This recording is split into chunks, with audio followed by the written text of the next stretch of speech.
Good afternoon, everyone. I'd like you to welcome to our Authors at Google series. This one actually ties into the book club. I'm not sure if all of you know that we have a book club, but you can sign up for it at Book Club NYC. Just go to Mailman. And so we actually distributed these books a little bit earlier to some people so they could read it. And in a couple of weeks, we'll discuss the book, and we can, if anyone has any questions for the author after reading the book, it makes for more lively discussion. So this is Samantha Hunt. This is her second novel. It's about, I'm not even sure how to say his first name correctly. Nikola, yeah, you said it right. Nikola Tesla. I've heard of him because, I'm an engineer and I studied physics and whatnot, but maybe many of you haven't. He's a great scientist, but kind of neglected, and he loves pigeons. So we're going to hear about him. Thank you, Samantha. Thank you. Thanks. And thank you all for coming. How many of you guys have heard of him? Have you all heard of him? I think I had a little bit, yeah. I was the same way that his name was somewhere kicking around in my head, but I didn't know where it got there, and I couldn't have told you what it was that he was responsible for necessarily until, I was maybe 30 years old, and I set out to really figure out who he is. But he's responsible for AC electricity and for the radio 4 years before Marconi, says the Supreme Court, which was a great surprise to me. And so those were kind of the first things that I learned about him. And I thought, wow, I can't believe I wasn't taught him in school. How come I heard about Edison ad infinitum, but I never heard about Tesla in school. And honestly, I think that the reason his head was in my brain was because of that hair metal band, Tesla, as you all probably remember, who they're actually really great champions of Tesla, and they donate all this money to kind of preserve his legacy. I don't know what the interest is. Maybe they're Serbian or Croatian, but they seem to really have a great love for the man. So his name was in my head somewhere. The third thing I learned about him was that when he was 8 years old, he invented an engine that was powered by June beetles. And I thought, oh, wow, okay, this guy, I really have to investigate him a little bit more. And started learning some of his earlier experiments.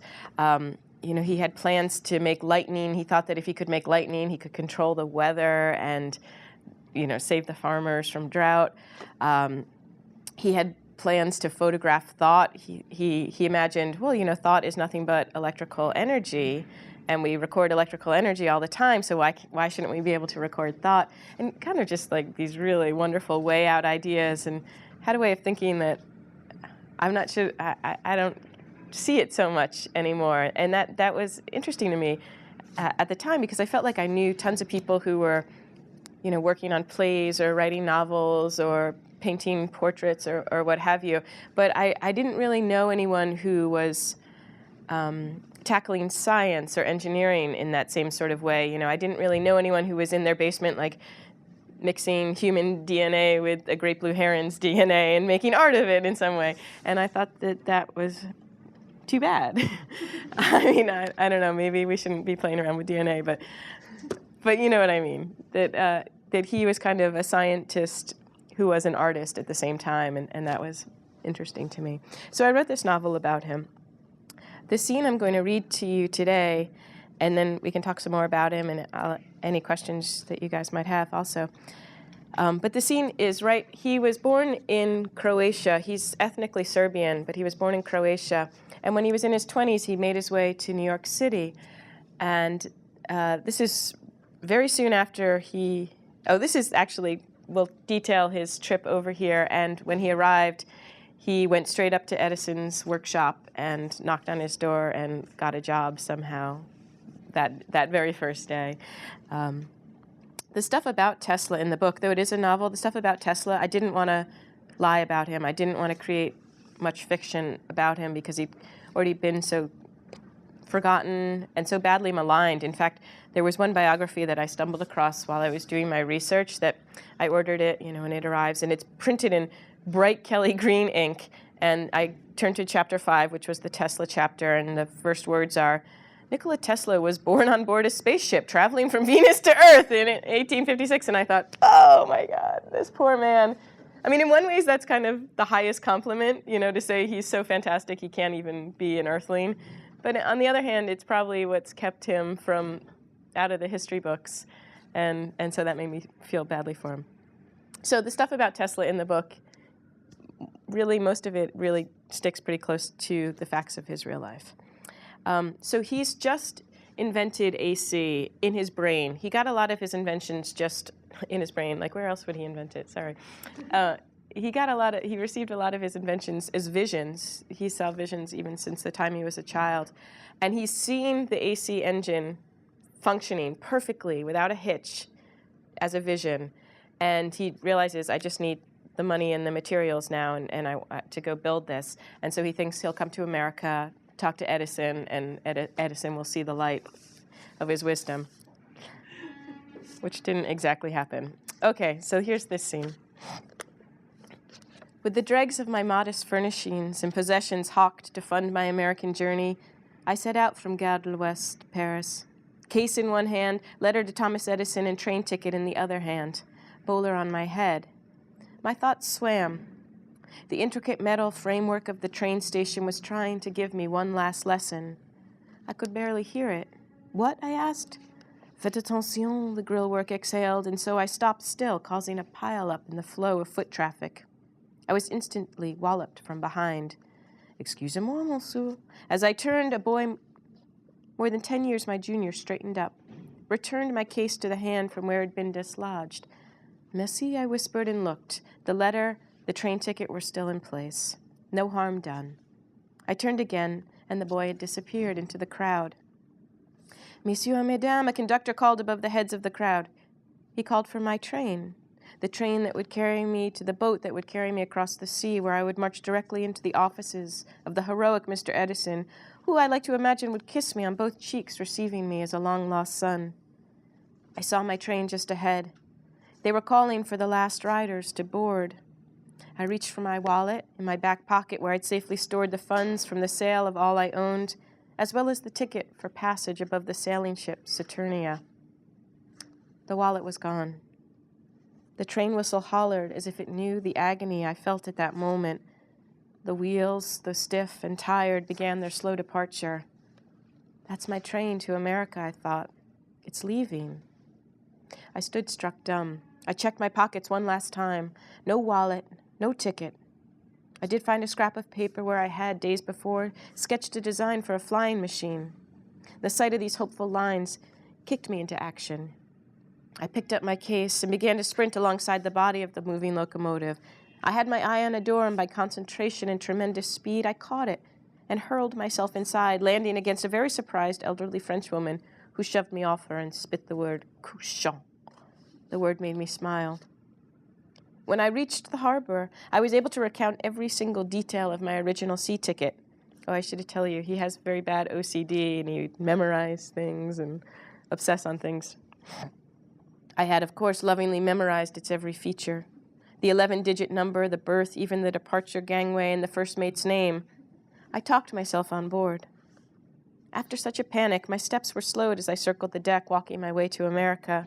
My berth lay below the waterline, and so I spent nearly the entire crossing, night and day, strolling the decks. I was in love with my latest invention, and like a lover, I'd stare out at sea, imagining my beloved. A machine I would build once I reached America. The alternating current polyphase generator. I could picture holding it in my hands, the curve of it, the touch of its metal skin. The possibility was palpable. Here before me was the ocean, infinite, impossible, fantastic. Yet there I stood with it, a part of it. The ocean was no different from electricity. Currents, indeed. I would go to America, and when I got there, I would build a machine that would generate an electrical ocean. Had anyone ever before made an ocean? I thought not. I took stock of my meager belongings. One sheet of paper where I'd been working a particularly long integer. One aforementioned sheet of paper with detailed notes for the construction of a flying machine. 4 centines.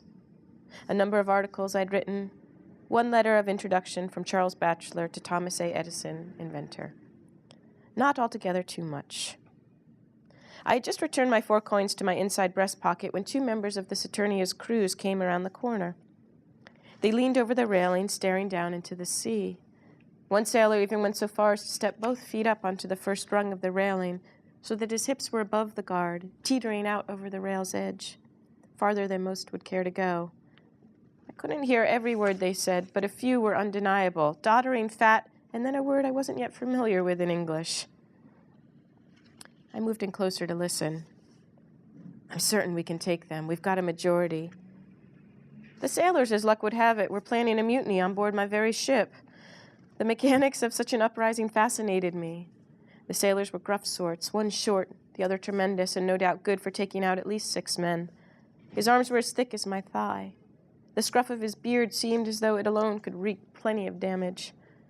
The men compiled evidence, a list of their crew's grievances, and I listened. The rats! Even if we were to get 4 hours off, most of us can't sleep for the rats occupying our berths. Inhumane hours! Like dogs, filthy berths, and not enough clean water. The rats. That coal shoveler whose hand got pinched between the teeth of an engine's gear, picked like a crab. John Templar, the other man said. Awful. Nathaniel Greevy. Lost overboard, and the captain refused to turn back. Moldy food, and never nearly enough. Not by half. And the worst part, our pay dips to new lows, far below the set rate. And all the while the captain chuckles. That's how the system works, boys. Which system is that? I asked him. Capitalism. Capitalism, he told me. Ever heard of it? I hadn't even reached America yet, and I was already learning much. The uprising was quelled by the officers on board, and the instigators were jailed until we reached New York, where I'd heard they were headed for a terrifying prison called the Tombs. The name made me fear that they'd be buried alive, interred by capitalism. It was a lesson I wouldn't forget. As we approached our port, I was surprised to learn that Manhattan is an island. The entire contents of the ship emptied out onto the decks as we entered the harbor. Among my fellow passengers, hundreds of them, a hush descended. We held the silence while our ship approached the tip of the island. A man standing beside me began to say, "Où est la?" But that was all of the question he was allowed to get out before his wife and a number of nearby passengers hissed a quick silence. They wanted nothing to distract them from the wonder of this new land. New York was a volcano erupting before us, and with every gush of hot lava, a new pier or courthouse or bridge took shape. The city cleared its lungs, and a furnace let loose a great belch of black industrial smoke. The city began to scream as a rope pulley carrying a square of cord of lumber used to be in dock construction gave way and fell to the cobbled street below with a terrific crash. Everywhere, things were changing, working, scheming, oiling, negotiating, screaming, and I felt like yelling, "All right, New York, I'm here, let's begin." But I feared the displeasure of my fellow travelers. I disembarked at Castle Garden, sprinting down the gangway ahead of the others, and begin we did. Certainly, there must have been at some time a young woman or man in a more dire situation than the one I found myself in, though at that moment I could not imagine who she or she may have been. I had the 4 centines. I had taken an orange from the ship's breakfast table and kept it tucked in my pocket, its roundness creating an awkward bulge.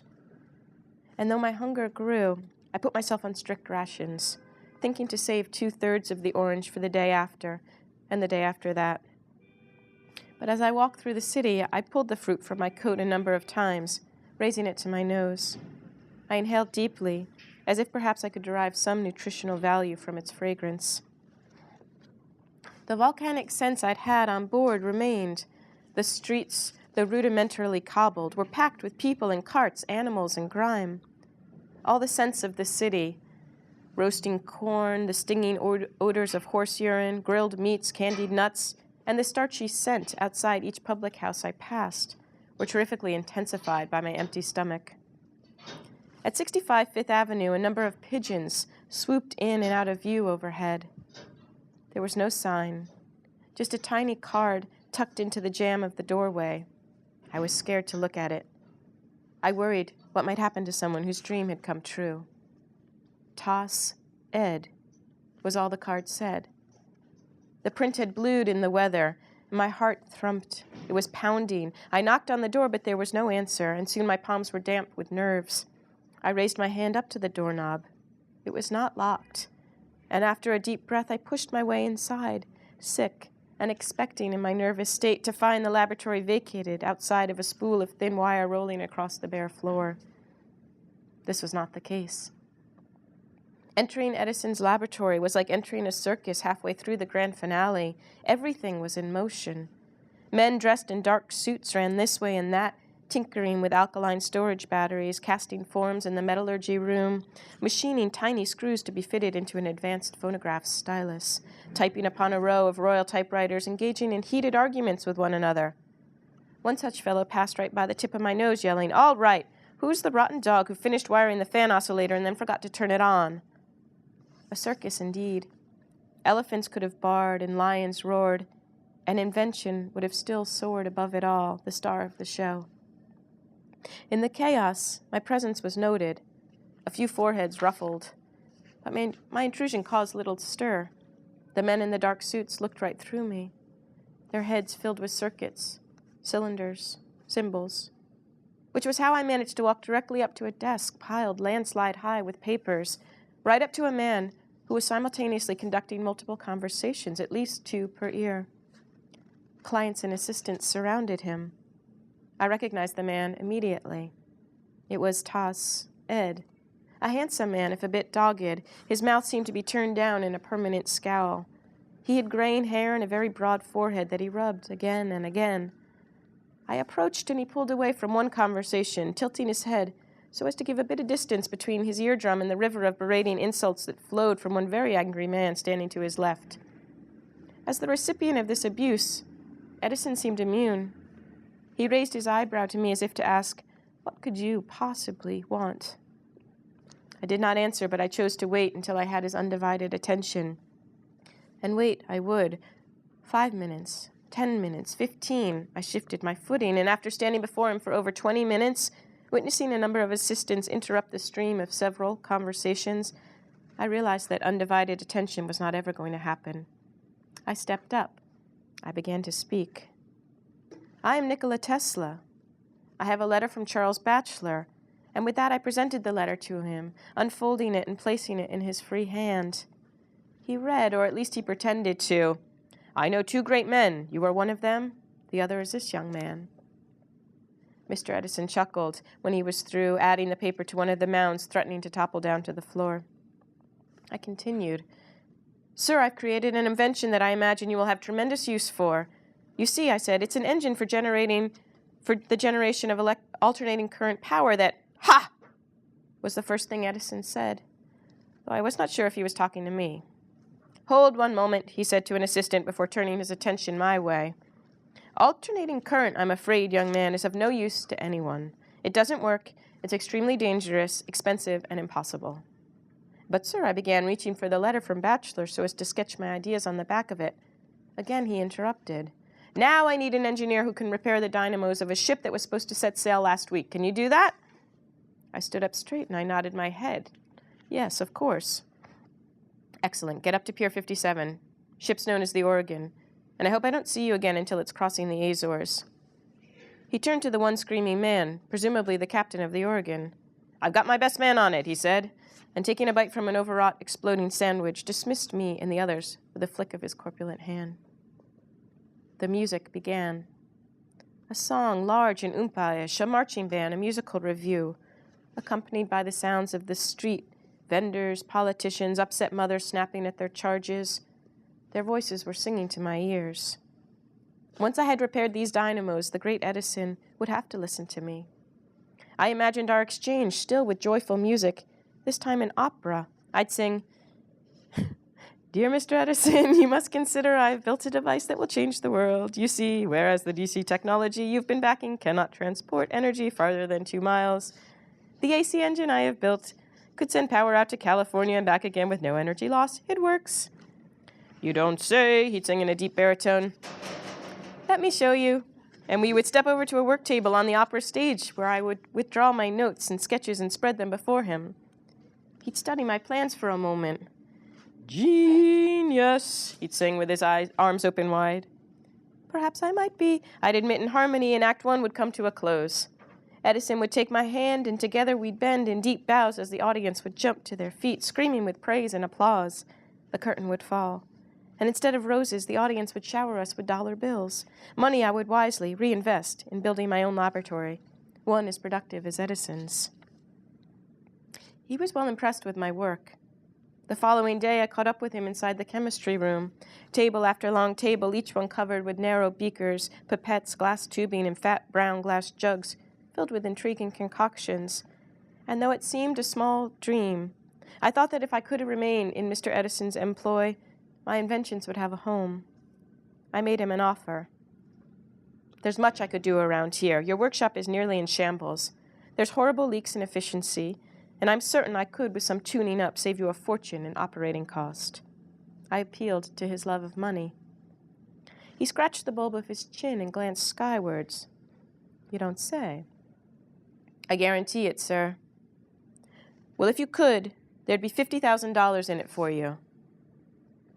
$50,000. I asked. I had to be certain I'd heard correctly. I already had $50,000 worth of ideas in desperate need of funding. Yes, he said, $50,000. And at that yes, each one of my ideas took flight, filling the sky with the possibility of their invention. A number of weeks passed, and I carved out a place for myself in Edison's lab. He was intrigued by my accent and had searched for the town of Smiljan on a map. Unable to locate the tiny village, he asked me quite sincerely, "Have you ever eaten human flesh?" He did.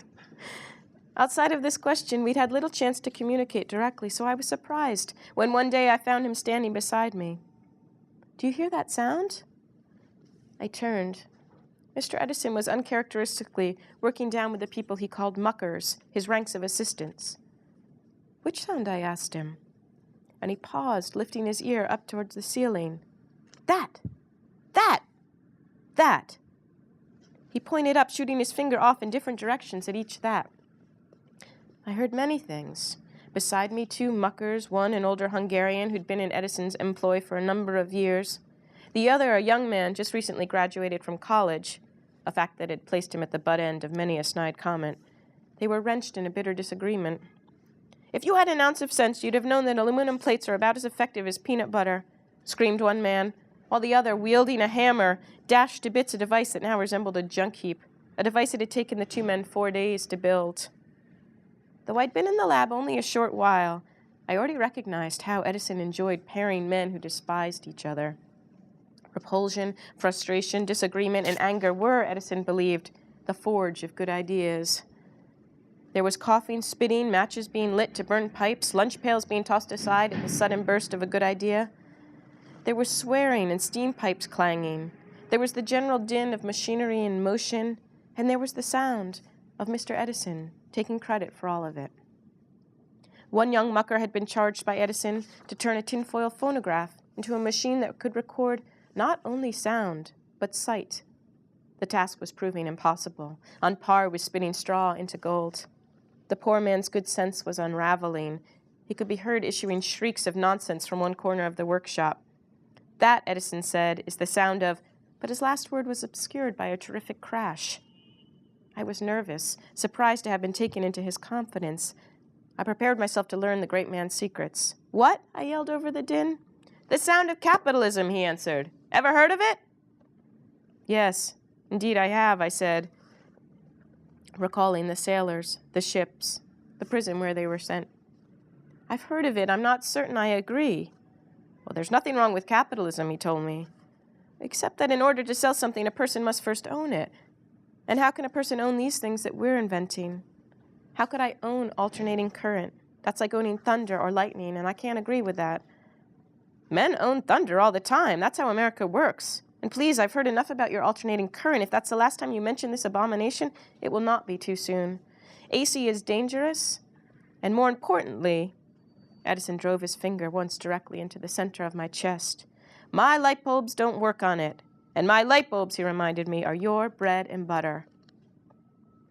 I worked day and night, and I can't say that the $50,000 reward was ever far from my thoughts. My own inventions grumbled daily in neglect, in need of the promised money. Arriving at 10:30 a.m. and not leaving until 5 a.m., I did not require sleep. Indeed, sleep seemed only to subtract from my powers. I found the same to be true for food and companionship. They were all routes that sent my blood to strange lands, whereas I prefer to keep my blood marching through the same channels, in training. $50,000 could take my inventions far. And so, though the hours I put in were excruciatingly long, it wasn't but a few months' time before I had finished the daunting task of updating his laboratory, creating a more efficient, the most efficient environment. I whistled. I went to claim the pay Edison had promised. "I've finished," I told him. "Indeed, I've never seen such work. You take the cake." "I'd now like to receive the $50,000 you promised me." "You must be kidding." "But, sir, you promised that amount." "Well, you've got a lot to learn about the American sense of humor," he said, and he started to laugh as if to demonstrate what's so funny about America. I did not laugh. Silence prevailed until anger burned into distraction and my attention split. There were two choices waiting nearby. One was tucked up on a high, dusty shelf, peering out at me from behind a box of fuses. The other, like a fluttering of wings, stood by the open door, just about ready to leave. The two choices began to converse in patient, low whispers, as if telling secrets. Edison continued talking to me. His lips moved, his chin hennishly pecked up and down, but I couldn't hear a word he was saying. I was deaf to all sounds but the whispering choices. "Psst," one said to the other. "I see you're getting ready to leave." I perked up my ears. "Yes," the other voice answered. "That's exactly what I was thinking." "Ah, I see. Striking out on your own, set to change the world." "Exactly." "Yes, I could tell. Well, then goodbye and good luck." "Same to you." "If I may, though, one thing before you go." "Of course." "Well, you'll never make it." "Oh, no?" "No. You need Edison. You see, for ideas to grow into something real, the one thing they most require is money. And out there, money is very hard to come by." "Don't worry about me. I'll do fine. I've got lots of energy and lots of good ideas. Plus, I can move a lot faster on my own. And anyway, if I stay here, he'll just take credit for anything I might invent. He'll water it all down, taking something brilliant and turning it into something people want to buy." "Yes, that's true. But isn't that the point of invention? To make things that people want to buy?" I thought the point of invention was to improve people's lives." The laboratory was silent for a number of moments, as if everyone there, all the other muckers and Edison himself, were poised in this disagreement. Both sides seemed correct. The silence lasted. The dust in the air stood still. The argument remained unsettled.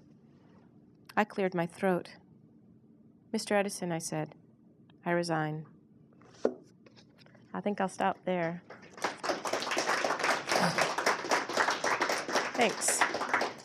Thanks. Do you guys have questions, or I'd be happy to answer any questions that you might have. Or I can just tell you more about Tesla. Brilliant. You nailed it perfectly. About Edison? No, about the hacker's life. It's funny, I hadn't been thinking about Google maybe with this reading, but then as I was reading it, I was like, oh. Certainly walking in here felt like it might have the same sort of energy as Edison's lab. Yeah.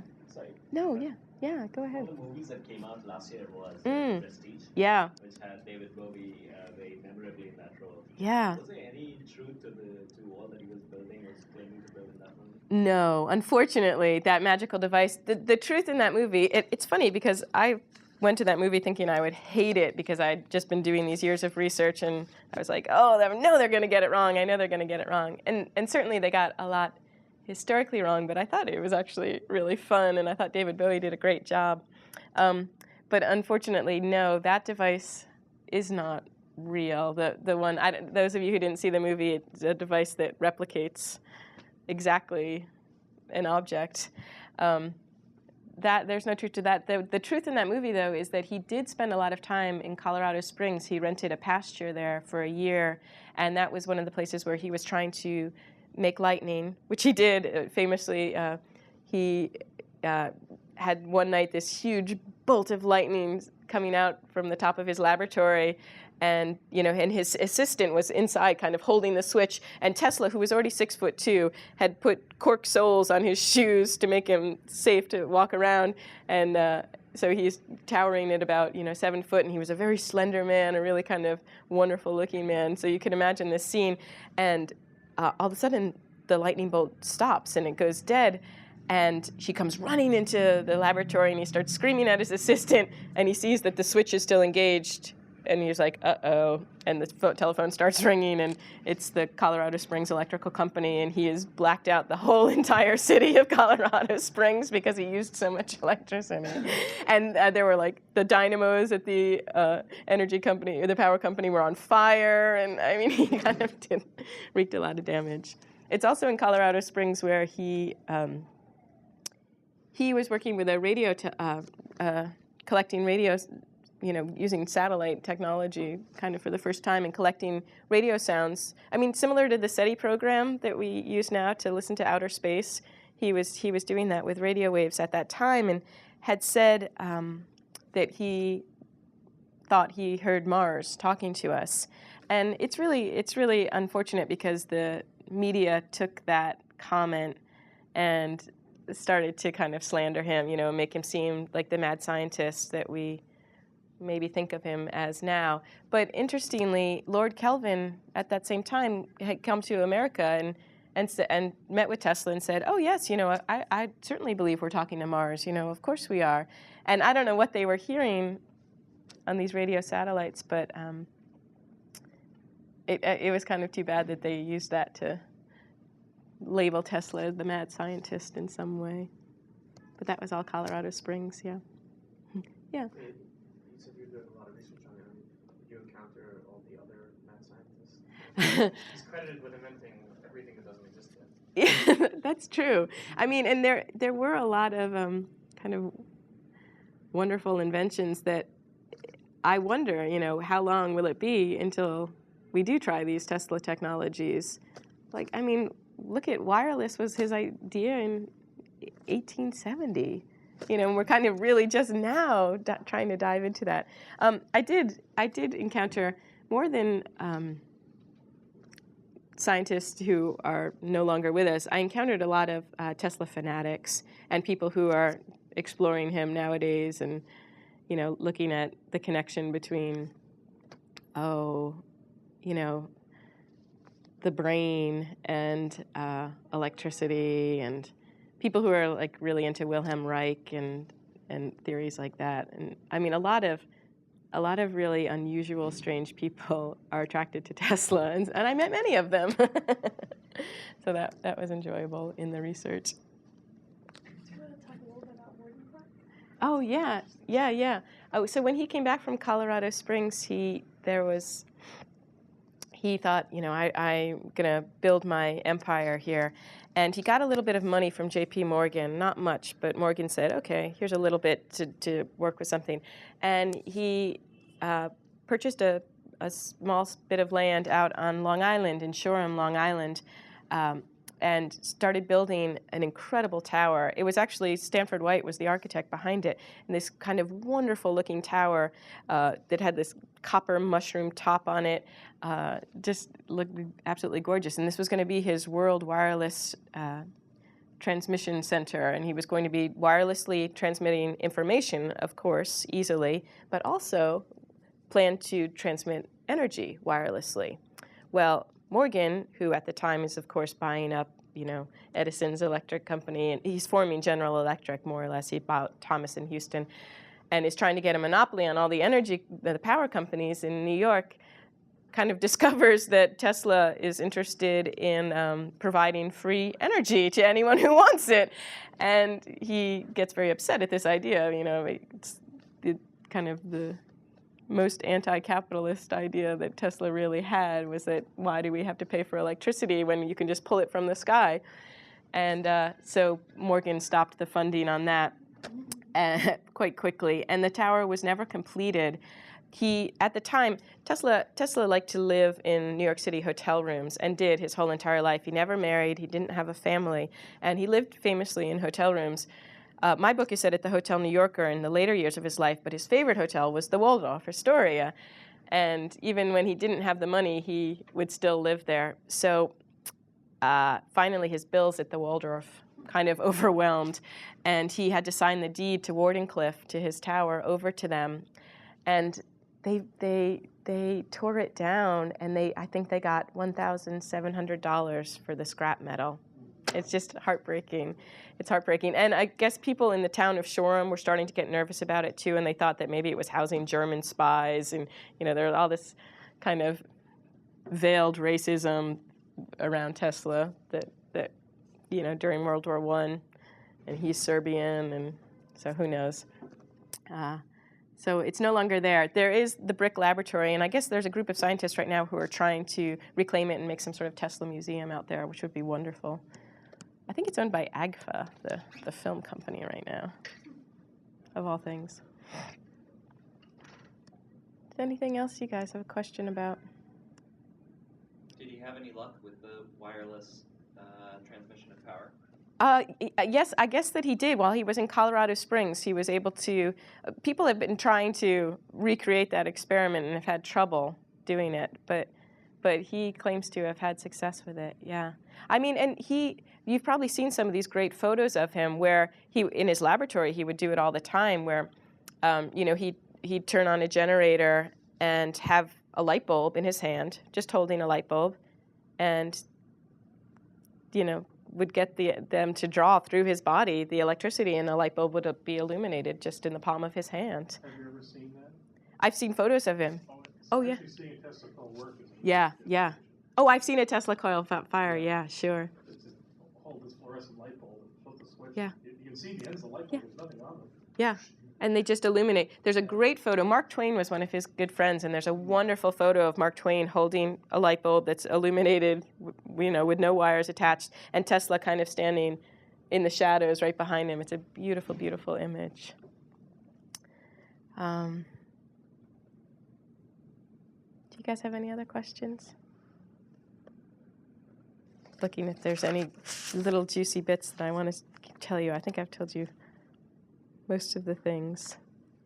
Oh, one of his experiments, this was another one from when he was quite young, was he thought to build a ring around the equator that would stay stationary, that would escape gravity somehow, and so that by, if you could take a ladder up to it, you could travel around the world in 24 hours just by staying still, just by escaping gravity.